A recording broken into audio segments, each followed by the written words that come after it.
So good morning, BoatLife Live, day 4, here we are, we've made it through, we've battled the weather. We're about to kick off with our ambassador chat this morning, and I'd like to welcome up on stage our first group of ambassadors, our first team, Yellow Matilda, and that's Adam and Laura. Come join me on stage. Give you that. Make yourself comfortable. Oh, thank you. So, Yellow Matilda. First of all, tell me about the name. The name doesn't have an exciting story at all.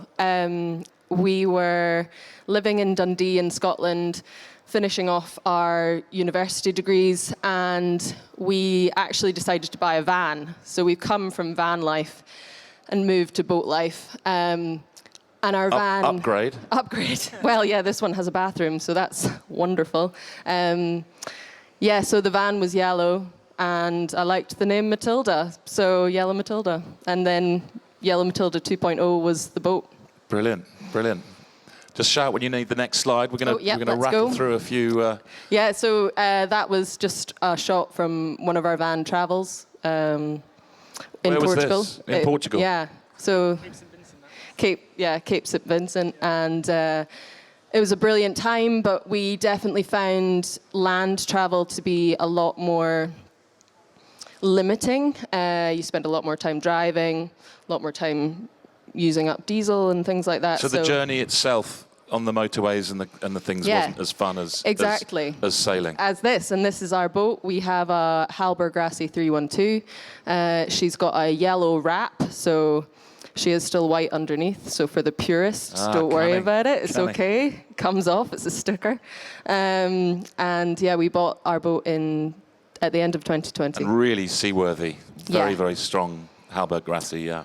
That's what we were looking for, a real blue water boat that was capable of taking us around the world if and when I decide that I'm brave enough for that. And this is the interior. We did an extensive refit, but the interior is pretty much exactly the same. And who's this wee fella? This is Angus. You'll see a bit more of him later on. He is our dog, and he's gone everywhere with us, from van life to long-distance walks, and now on the boat. And how much work did you need to do to the boat? So Adam's going to talk about that a little bit later on, but we did do quite a lot. We basically refitted all of the systems. The engine was the biggest one. We replaced our diesel engine with an electric motor. So it's very exciting, and we're really looking forward to seeing how that works. But this is just the layout. It's brilliant for 2 people, compact, but we can sleep 6. And bigger than the van. And bigger than the van, and this was the van. So yeah, we had some great times in that, and I think it just cemented that we could live in a small space together and not kill each other. So. And this is you being very versatile. Yep, because let's come down. The reason that you're here is that we can follow you. Yeah, so we document our travels online, mainly on Instagram at the moment, but maybe we'll venture into YouTube eventually. But the sort of day-to-day work is as a nomadic design studio, graphic designer and photography. So Laura, you are a graphic designer. Yeah. And you're carrying on working that, for on the move. Yeah, so mainly not in an office. Exactly. I finished uni and decided that I definitely didn't want to be in an office. I wanted my office to be wherever I was. So we just travel around, do work for small companies mostly, and good work for good people. And how do you hook up to the web? Dongle, 4G? Well, what's great is that most of my work, I only need to be online for a certain period of time, maybe to send files or whatever. So yeah, just a mixture, mostly whatever we can find. And this was what is great about this sort of flexible working, is it allows us to do other adventures. So in 2019, we did the 600 miles Southwest Coast Path, all in one go with the dog. So yeah, it's just about designing a life that allows us to do what we want to do when we want to do it. And just looking at this amazing shot here, how important it is for all your imagery to be sort of graphically cool as well? Yeah, that's maybe my love of symmetry. Well, if we're going to follow you, we want nice images, as well as the adventure. Yes, that's it. And this is more shots of Angus. You'll find that most of my photography is of Laura and of Angus, to be fair. But yeah, he comes everywhere. We're really excited to see how he gets on board. Does Angus have its own account? He doesn't. He features. He did it one stage. He features heavily in ours. But yes, he's probably one of the main reasons why we went electric. He really didn't like the diesel. He didn't like the alarm that went off. He didn't like the noise. He loves the electric motor. So in the photos you can see there, that's the old diesel Penta that came out. That's the space left behind. It was quite nice to get it clean in a paint, to be honest. Now here at BoatLife Live, we've been a real champion of looking forward. We've had a few chats about turning more green. We appreciate that you still need engines on the back of some boats, but if you can, please look forward to our future and think about the electric option. Gives you lots of advantages. Feel free to grab the guys later for a more drilled down conversation. More information. Another shot. So that's just us working. That's just us working, yes. I was going to say we are an advocate. Well, our diesel engine was 30 years old. It wasn't like we replaced a brand new engine. I wouldn't advocate just ripping something out which is workable. Ours wasn't workable. So yes, and this is the shot of it. That's the electric motor that we put in. It's quite a nice, simple system. It's a plug and play. It's not a cheap option, but it's relative in a diesel sort of comparison price. And something I want to keep touching with all our ambassadors is very much driven by you. You didn't just, this isn't you just check it into a boatyard and get it all done. No. You did all your own research. You are really, you're an ambassador for charting your own way, doing you are the Google it and do it generation. To be fair, there wasn't apart from sort of Sailing Uma, which have a similar setup, there wasn't an awful lot of information out there when we were looking, but that's coming through a lot more, and there's a lot more boats being converted. As you can see, there was quite a few holes in the boat.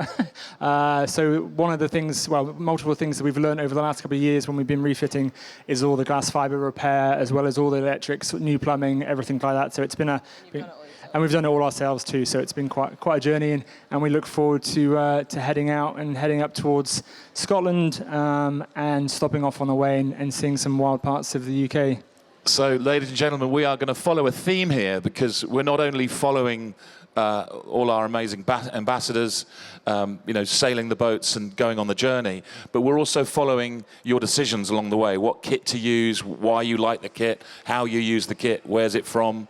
And so, we're getting a feedback through you. You're living our life out there for us before we make our decisions. So that's going to be a theme that I think will run through all of our ambassadors. Learn from our mistakes. Learn from your mistakes. We definitely went simple. We tried to sort of simplify our systems as much as we can. I think that's really important. Well, we'll be getting everybody back on stage after our individual chats. So, Adam and Laura, thank you very, very much. Thank you very much. Next lot up, Adam and Laura. Yellow Matilda. Now, local team, let's have a big hand for the local team. We got Chasing Currents, Brynn and Jade. Now, Brynn and Jade, tell us where you're from.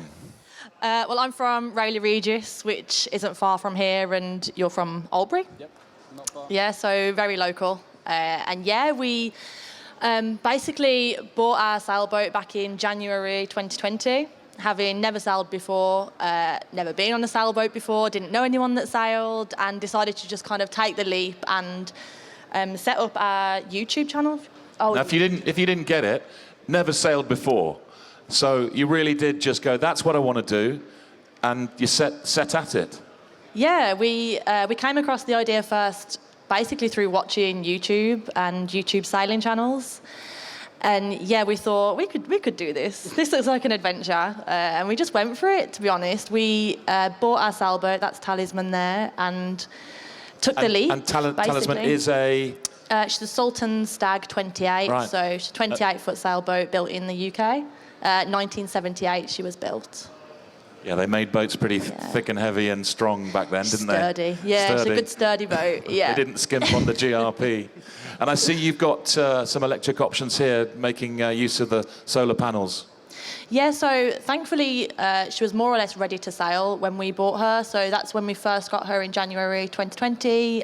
We paid £7,000 for Talisman from Southampton, and she was good to go, which we were really thankful for, to be honest. We didn't actually have to do anything to set sail, but we wanted to add some upgrades so we could be off grid for longer. So that was solar panels we installed. That's the inside. We wanted to get her all homely because obviously we were planning to live aboard in the long term. So got her looking all cosy. That's the living space there. That's Brynn overhauling the electronics. And how much did you know, Brynn, about electronics before you started this?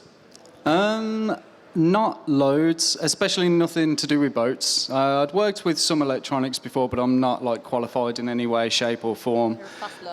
Just lots of YouTube videos and reading on forums. But yeah, I just basically looked over the whole electrical system, and all I did was replace what needed replacing. If it was good, I left it. And then yeah, I also did the same with the plumbing. Just took all the plumbing out, replumbed it. But it's a simple boat, and that's kind of what we wanted. Something simple that isn't going to confuse us when we need to change things. And that's you up the mast. Yeah, it's terrifying. So we also installed a navigation package. So that's me installing the radar up the mast, which had no idea what I was doing. I was up there for about 8 hours the first day trying to use a riveting tool, like breaking my arms. But that's probably the hardest thing we did was installing the navigation package. And that was definitely the biggest job we did on the boat. And then as soon as that was done, we basically decided we had to learn to sail. We had to go Well, I and was sail. about to say, you've got your navigation package. The next thing is you learn. So you didn't just buy the kit and set to sea. You did your competent crew, you did your RWA, you actually... You learned? Yeah, so we bought Talisman before we learned, and then we put her in the water, and we had an instructor on our boat. It was someone that Brynn knew, and we sailed our boat from Southampton to Southsea. And that was the first time we'd ever sailed, was on our own boat, which was really exciting, actually, doing the course on Talisman. And then, we built a little bit of experience around the Solent, mainly going back and forward from the Isle of Wight about 800 times until we were confident in how to sail. And then we kind of took a big leap after sailing in the Solent and sailed from Southampton to Falmouth in one stint, which was about a 35-hour sail and our first overnight sail as well. There's plenty of headlands and overfalls and tidal gates. The Needles. Not an easy passage, I tell you. Yeah, it was. I think we got quite lucky. Everything lined up. We had a lovely downwind sail, which we were told didn't happen that often, that everything just So you clicked. can see Southampton to Falmouth there, and then how about this lot here?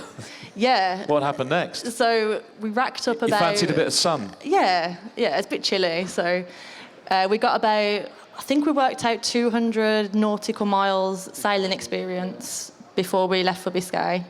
In hindsight, that's not a lot, but at the time we were like, yeah. And how did you feel in yourselves? Did you feel confident? Did you back yourselves? We did. Obviously.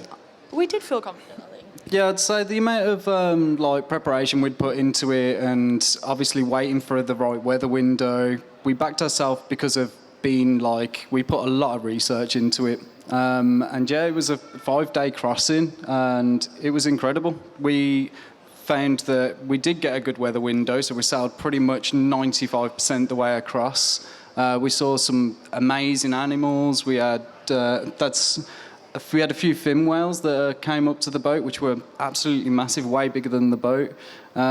We saw dolphin, just loads. But it had its interesting moments. We got a fouled prop, and we saw some orca whales at the end of our crossing as well. And ladies and gentlemen, we.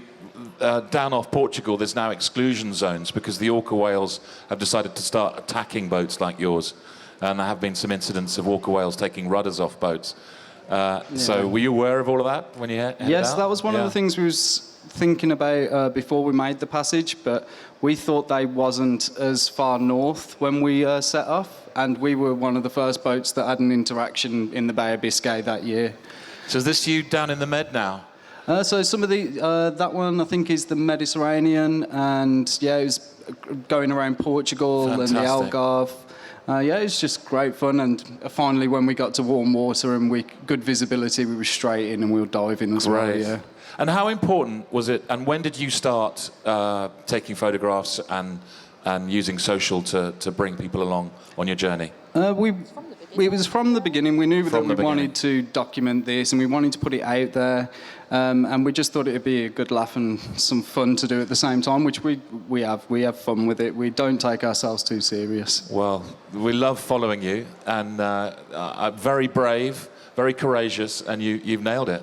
So Thank you. We'll chat to you a little later. Thank you very much. Chasing Currents, Brynn and Jade. Next up in the hot seat, we have Sailing Indiana. Lorraine and Chris, jump up. Hi, Mark. Hello, hello, hello. Right. Look at those happy faces. I'm going to ask you that question straight up.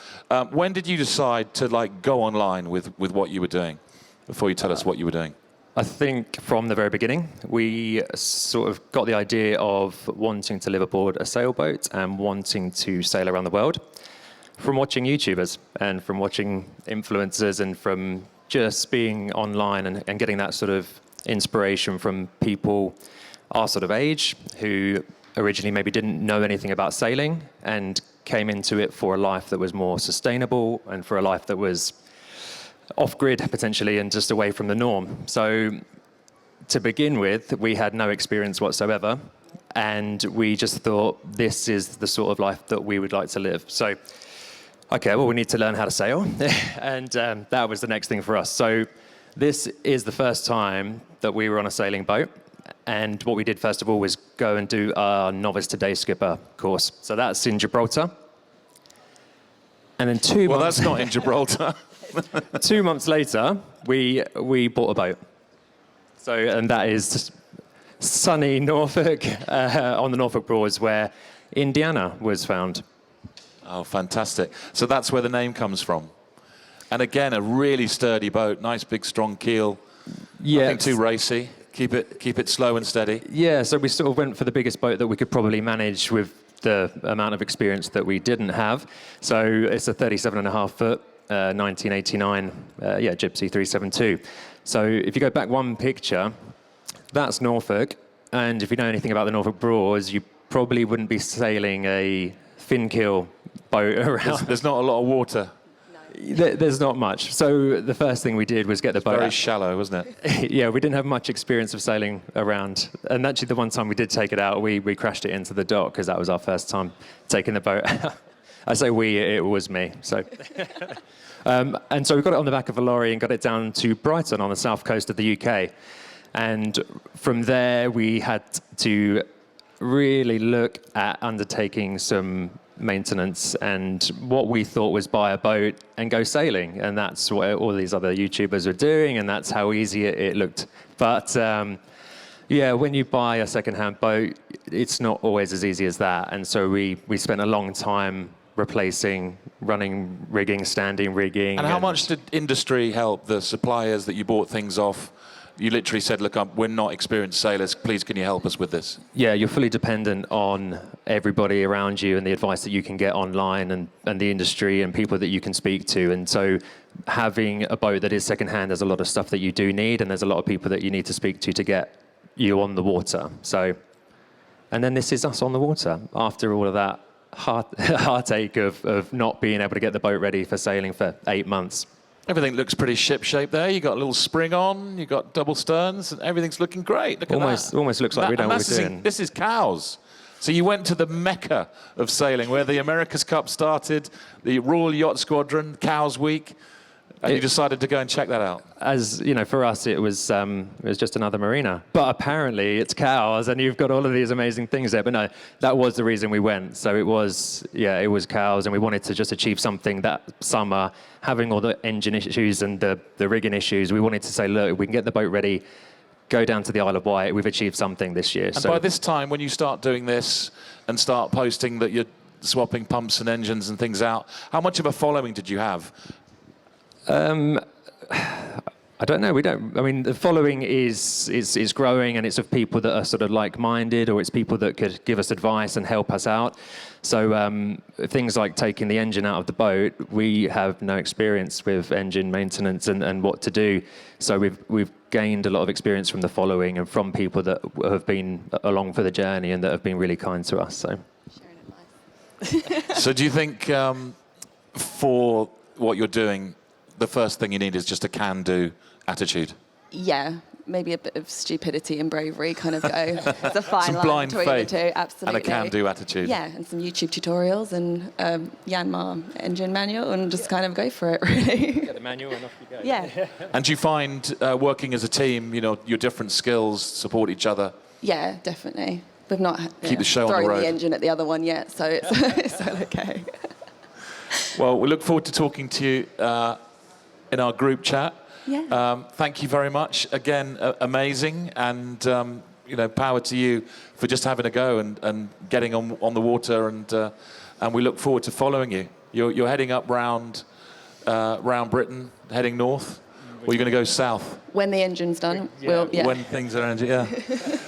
Let's have a big hand for Sailing Indiana. Cool. Thank you so much, folks. Now, we go from a team to a sister who's doing it on her own, Elizabeth Earle. Elizabeth, the loner. All right. You have a wonderful dog as well. So you're a team She of doesn't two. like me either, so it's fine. Yeah. So it's this entire experience is really, really weird for me. Thank you everyone who's come here so far. Oh no, you should be asking me questions, shouldn't I? I've just started take it onto away, a monologue. One day in 1988. So Elizabeth, first of all, I don't see yeah. a sailing mast there. So No. you are on a canal boat Yes. right now. I had a foot in both camps, so I used to be a sailor. So I got the boat buzz by, I don't know if anyone's heard of a boat called SV Delos, but I used to be crew on Delos with the girl crew season. Is this you got here? Yes. The most incredible bunch of people I've ever met in my life. We still talk every week. I'm seeing Alex and Brady in a few months' time. But this fellow here, Brian, he's my captain. And it's really crazy how I ended up on that boat. I was drunk in Australia, and I'd been watching them for a year thinking, I wish I could do that. I wish I could do that, but I'm too poor and a little bit drunk right now. I don't think I'm going to be able to do it. So after watching them for a year, they put up a post on Facebook. So I ended up just contacting them about, my tea-making skills. Next thing I knew, I was managing their social media, their land point.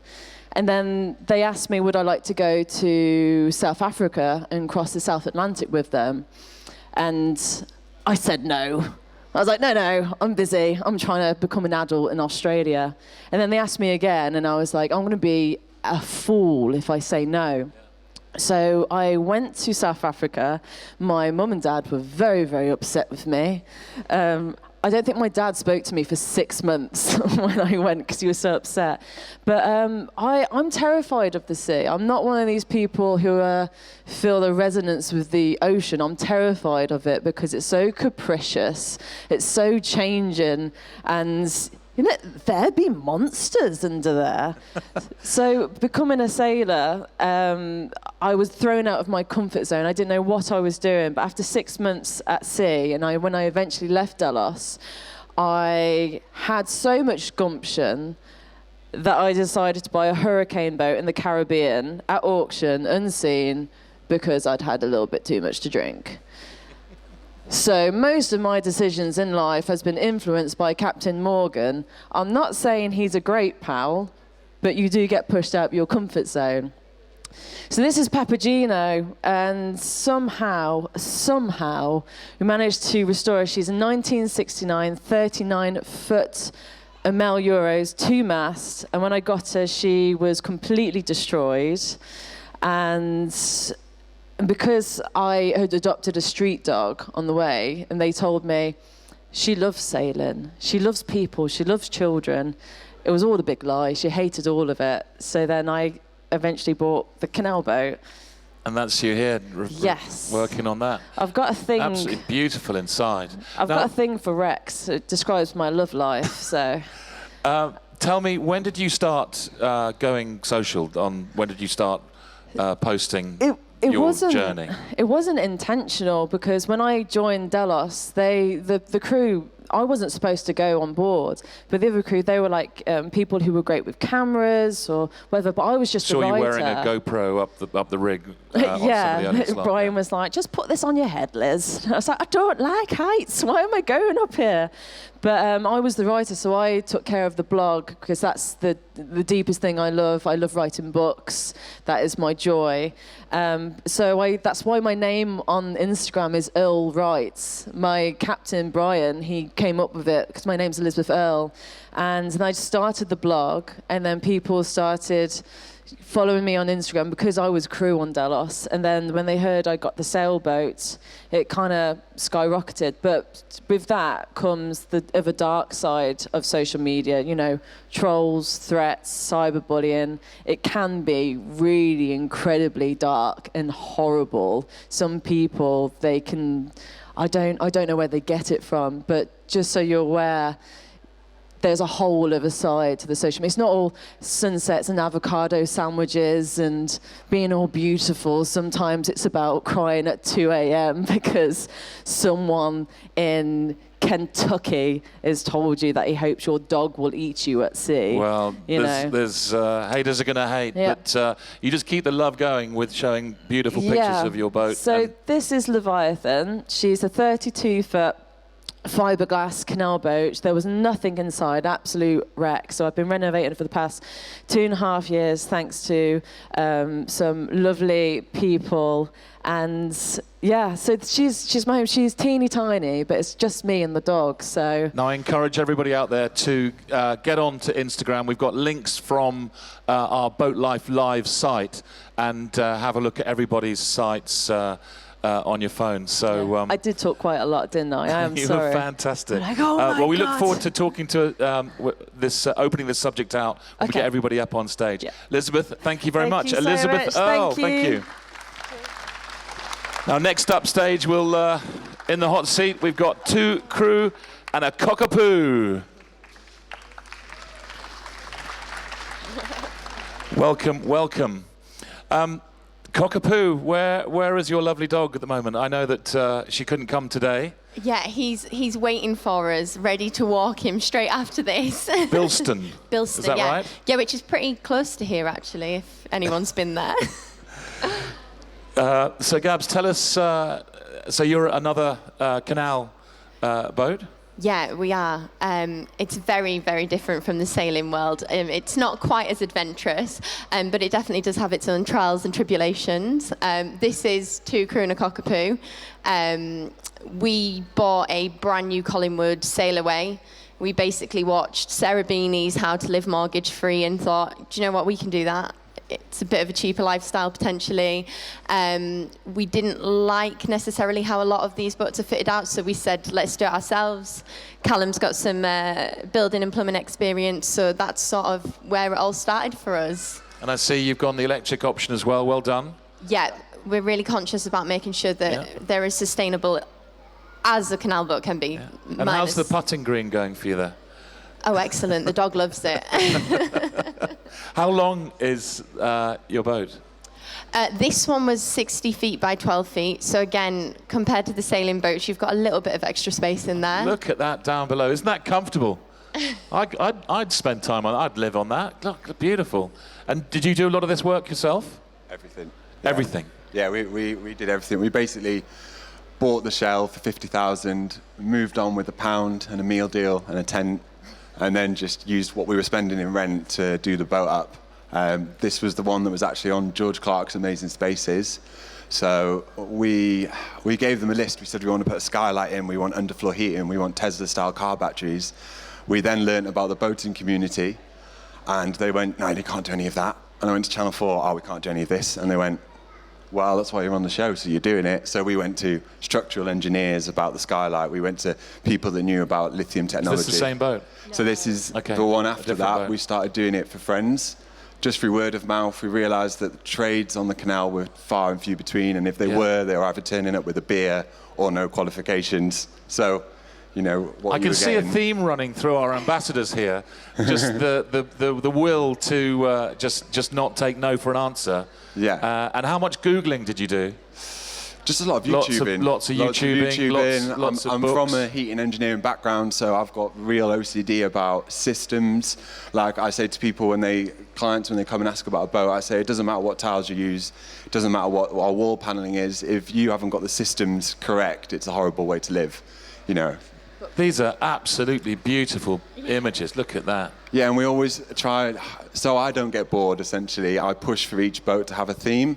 So like this one, it had feature walls, curved wall. This one was all birch throughout, birch ceiling. So since your first purchase, how many boats have you done?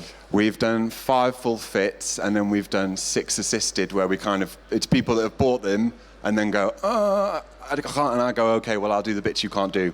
And then I'll give you lists and tell you how to do everything else. Because I guess for us, when we did it, and then we realised there's no help, when someone comes to us and they go, I've bought a boat and I realise there's not many trades or no one really knows, I see us in them, and then I go, come here, come on, I'll help you. And then I'm answering replies at 3 a.m, if someone asking what lining to put on or where to put a batten. So you've done this, you've shouted about it, you've gone online, and now you're getting questions in from general public all over the place. Yeah, pretty much. Yeah, we roll on word of mouth. So now we're fully booked for the next 2 years. We've got about 7 builds booked in. On top of that, we've got a weekend team of 5 of us that go and do weekend work. And yeah, it's just sort of snowballed. How much was your presence online and connecting with the industry online? Just through our Instagram and stories. We do a lot of stories, I think, as well, and we do big reveals of the boats.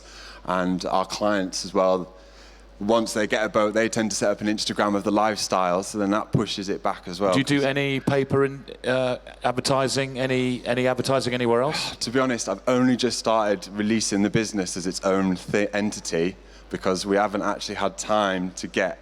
If you've got this far online, then you're doing all right. Yeah, it's all just been word of mouth and Instagram, and someone sees their boat and then asks, can you build us one? And I think it's about the community as well, because when we started doing this, there wasn't that many accounts out there, and now there's so many accounts out there. People start talking, and it sort of builds this sense of community. And we would always welcome people to come and ask us anything, because we just didn't have that, and that was important to us, that we provide that back, if that makes sense. Yeah. No, well, it's something we're going to pick up in a minute about how you all work as a community, as influencers online with this new medium. So, yeah, thank you very, very much for that. I'm so impressed. Thank you. So impressed. So there's 2 crew and a Cockapoo. Next, last up in the hot seat, we have Jo Mosely. Jo, welcome on board. Thank you so much. So, Jo, you don't own a boat. Not yet. You own a SUP, Yep. a stand-up paddleboard. I'm a paddleboarder, yes, and Tell hopefully us- a boat owner. And hopefully a boat owner. Yeah. Tell us a little bit about that. So I started paddleboarding in 2016. I'd injured my knee, and I wanted a new sport and something to give me hope for the future. And loved it. And then in 2019, when my youngest son was going off to university, I realised I'd be, an empty nest single mum, and I decided to paddleboard coast to coast.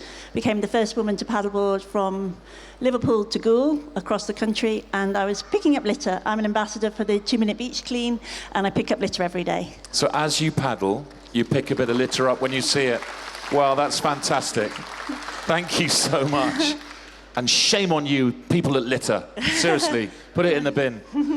And gosh, some of the things you must have found. Yeah, boots. There's always one boot, and it's often the left boot, trolleys, a lot of plastic, convenience foods, cigarette packets. But it was an absolute joy. I don't, the canal boat owners will know, the canals are just so incredibly beautiful.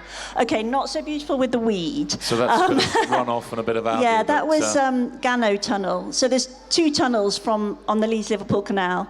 One is about 400 metres long, that's Gano Tunnel. And then there's one that's a mile long. I've never paddled so fast in my whole life. Now, Jo, we're going to whip through your slides because you're coming up on stage a little later today. Yeah. So we can have a longer chat. Yeah. But question to you, when did you decide to start documenting your journey? So that was 2014, and it was because my mum had died and I wanted to raise money for charity. So I rowed 1 million meters in a marathon and 2 half marathons on a rowing machine, and it was so that I could fundraise. And then I just started doing it, and then people seemed a little bit interested in what I did. And now I've obviously launched my podcast.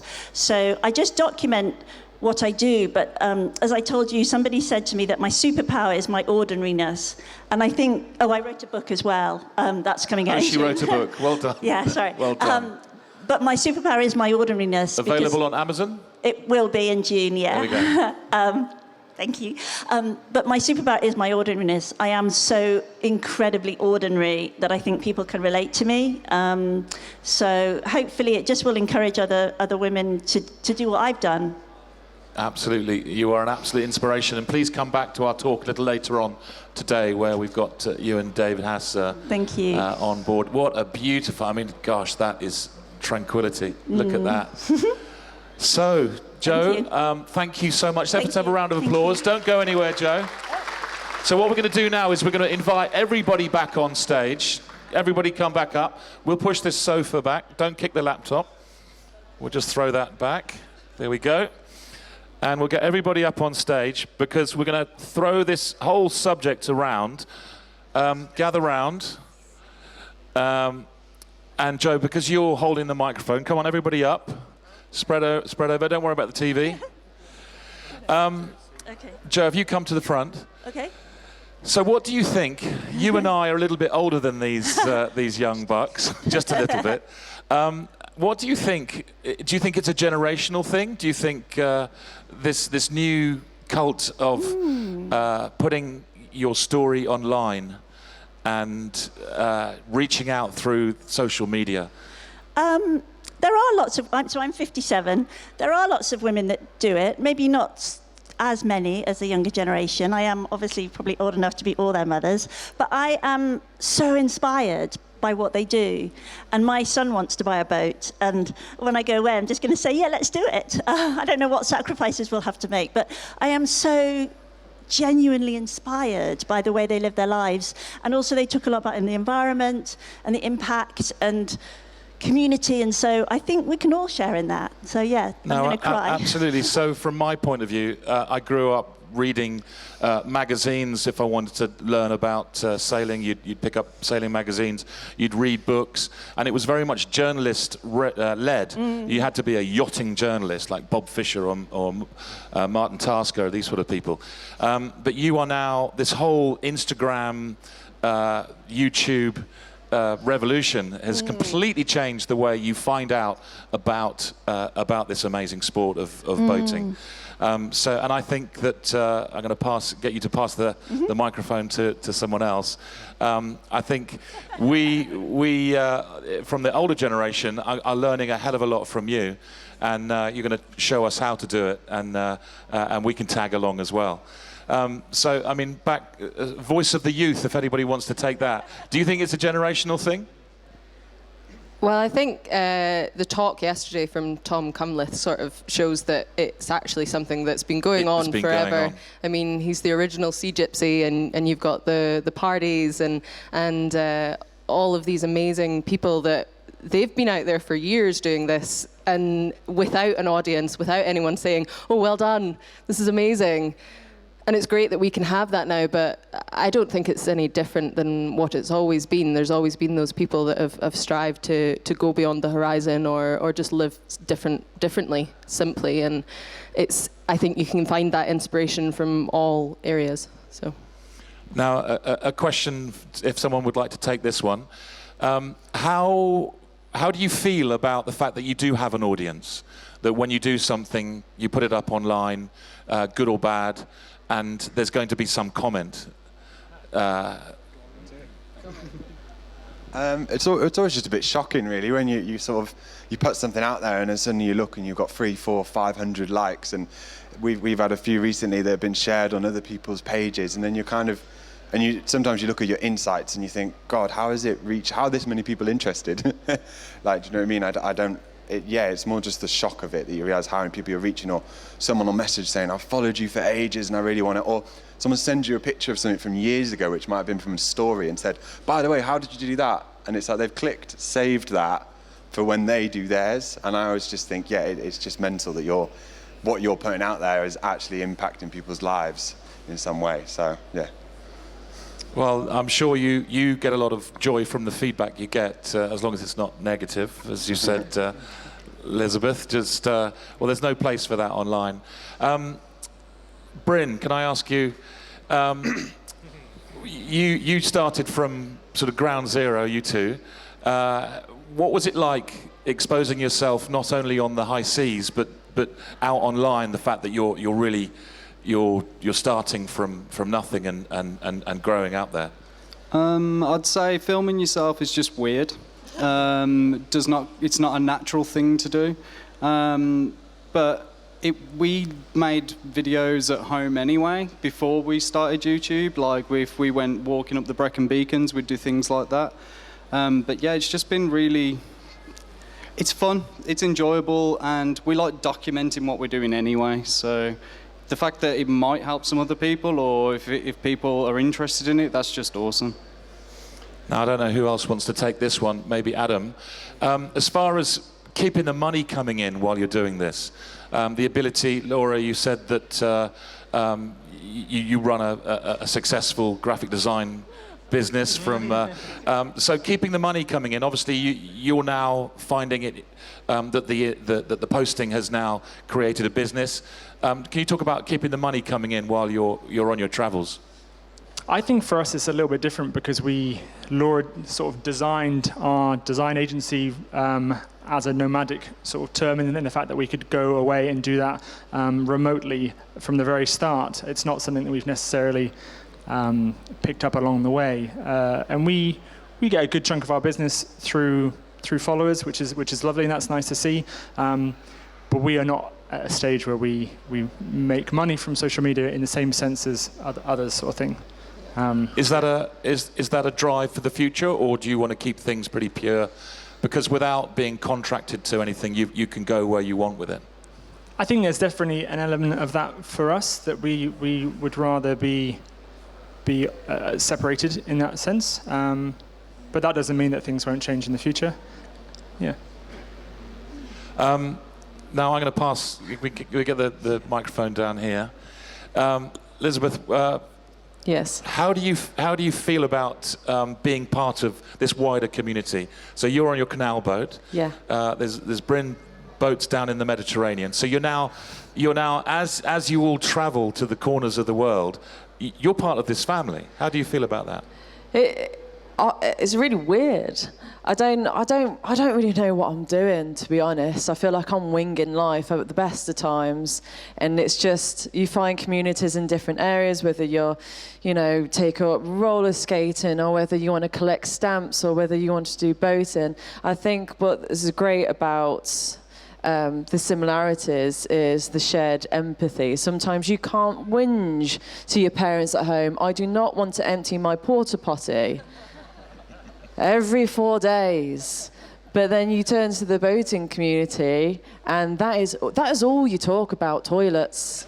It's all you talk about, and you're like, at last, I can cross that line, because apparently that's not polite conversation. So there is a wonderful sense of support. I've never come across any sort of community like I have with the boating community, whether it's canal boating, sailing, or whatever. It's a type of family. You can pull up at a dock, have no food, and people will give you food. I'm actually here with two people who are sitting right here. I went through a point, I was so skint. I was at the dock, I was picking mould out of bread. It was something from a Charles Dickens novel. They didn't even know me, and they would come round and share their rum or their wine or their bread or a can of baked beans. So you're getting the love. It doesn't matter. I think the boating community is really supportive. Now I want to ask Jo the same question, because you're picking up a whole another group of people, a completely different group of mum and people, and who just go, well, if you can do it. Yeah. Yeah, exactly. And there's such, particularly my age, so I'm a single mum, my 2 sons, my youngest son is at uni, going to buy a boat, so we've made that decision right now. And these sorts of things give a new, you're in a new chapter and you have a new life and you have new things to look forward to. And there's a lovely lady today who has been encouraged by what I did and wants to do something similar. And for me, so I call myself a joy encourager.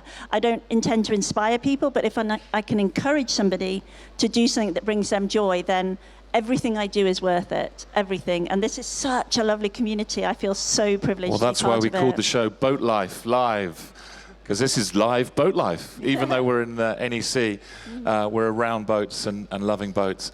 We're going to get a little serious now. There's all these people out here, these exhibitors, looking to sell their wares, encourage us to buy things, gadgets, boats, clothing. Now, you use their kit.